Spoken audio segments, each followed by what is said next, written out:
Hello बच्चों, आज हम पढ़ेंगे बिहार बोर्ड एग्रीकल्चर क्लास 12 का लेक्चर 7 आज पढ़ेंगे, यानी न्यू टॉपिक यानी इम्पोर्टेंट क्वेश्चन का आज क्या पढ़ेंगे, लेक्चर 7 पढ़ेंगे। ये जो सीरीज चल रहा है इम्पोर्टेंट क्वेश्चन का चल रहा है। और जो आपने पहले वाला जो लेक्चर है वो अगर नहीं पढ़ा है तो आपको पढ़ते चलना है, क्योंकि अब जो है सिलेबस समाप्त होने के कगार पे है, यानी समाप्त होने ही वाला है। तो चलिए पढ़ते हैं आज क्या लेक्चर 7।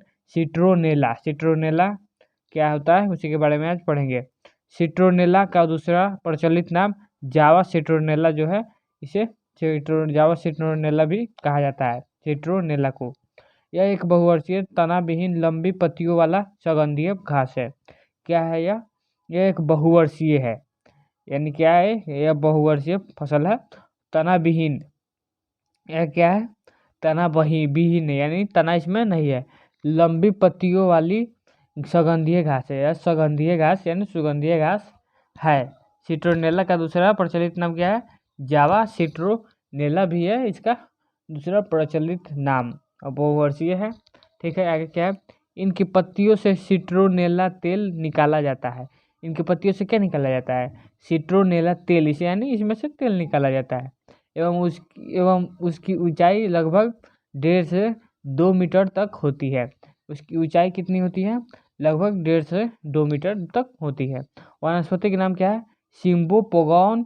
सिम्बोपोगॉन विंटेरिएसन, इसका वनस्पति का नाम क्या है, सिम्बोपोगॉन विंटेरिएसन जो है इसका साइंटिफिक नेम यानी वनस्पतिक नाम या फिर बोटनिकल नेम जिसे कहते हैं, ये हो गया आपका सिम्बोपोगॉन विंटेरिएसन। कुल क्या होगा इसका, कुल जो है यानी फैमिली पोएसी कुल का पौधा है। इसके तेल का उपयोग खुशबूदार साबुनों, डिओड्रेंट, मच्छर अवरोधी सामग्री निर्माण में तथा सौंदर्य प्रसाधनों आदि में किया जाता है। इसके अतिरिक्त यह तेल जेरेनियोल तथा हाइड्रोक्सी सिट्रोनेल और जैसे सुगंधित रसायनों का भी प्रमुख स्रोत है। जेरेनियोल तथा हाइड्रोक्सी सिट्रोनेल जैसे सुगंधीय रसायनों का भी प्रमुख स्रोत है। आगे देखते हैं क्या है, आगे है मुख्य राज्य यानी प्रमुख राज्य कौन कौन है आपका भारत देश में जो सिट्रोनेला का उत्पादन करता है। तो असम, अरुणाचल प्रदेश, नागालैंड, मणिपुर, पश्चिम बंगाल, कर्नाटक, आंध्र प्रदेश व उड़ीसा जो है इसका मुख्य प्रमुख राज्य है। भूमि एवं जलवायु, भूमि एवं जलवायु इसका क्या क्या होगा, बलुई दोमट मिट्टी तथा दोमट मिट्टी अच्छा होता है। pH 6 से 7.5 होना चाहिए, और जल निकास की अच्छी व्यवस्था हो तो और अच्छा है, और जल निकास की व्यवस्था होना चाहिए। गर्म जलवायु का पौधा है। भूमि की तैयारी, भूमि की तैयारी कैसे होगा, फसल को बोने से पूर्व खेत को 2-3 बार जुताई करके 20 से 25 टन गोबर की खाद प्रति हेक्टेयर की दर से मिलानी चाहिए। इसके पहले मैंने बताया था कि लगभग सभी का भूमि की तैयारी और खेत की जुताई लगभग वैसे ही होता है। जल निकास की अच्छी व्यवस्था होनी चाहिए, और गर्म जलवायु का यह पौधा है। आगे क्या है, उन्नत प्रजातियाँ यानी उन्नत किस्म यानी वैरायटी कौन कौन है, तो बायो-13, मंजूसा, मंजूरी, मंदाकिनी, जल पल्लवी तथा सीमजीवा। प्रवर्धन कौन कौन कैसे होगा इसका, सिट्रोनेला घास की प्रवर्धन स्लिप्स द्वारा किया जाता है। इसका प्रवर्धन स्लिप्स द्वारा किया जाता है। आगे देखते हैं क्या है, स्लिप्स क्या है उसका खास जानने की जरूरत नहीं है।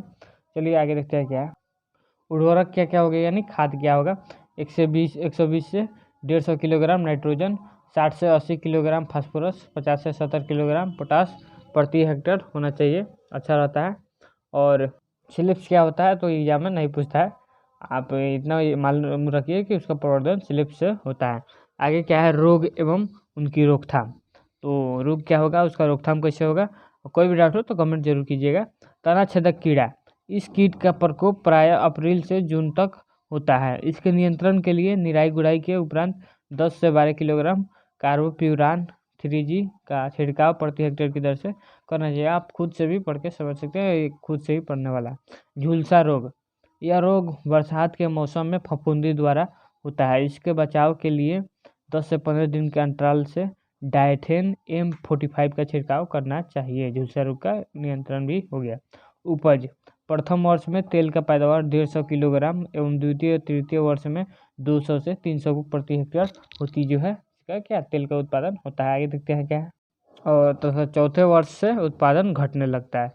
दूसरे तीसरे में बढ़ता है, उसके बाद चौथे वर्ष से फिर दूसरे तीसरे में बढ़ता है, फिर चौथे वर्ष से घटने लगता है। बाकी आज की वीडियो में इतना ही, और सिट्रोनेला ख़त्म हुआ। चैनल पर है तो चैनल को सब्सक्राइब कीजिए, वीडियो को लाइक कीजिए और अपने दोस्तों के पास भी शेयर कीजिए जो एग्रीकल्चर क्लास 12 का पढ़ना चाहते हैं। मिलते हैं अगले वीडियो में, तब तक के लिए बाय।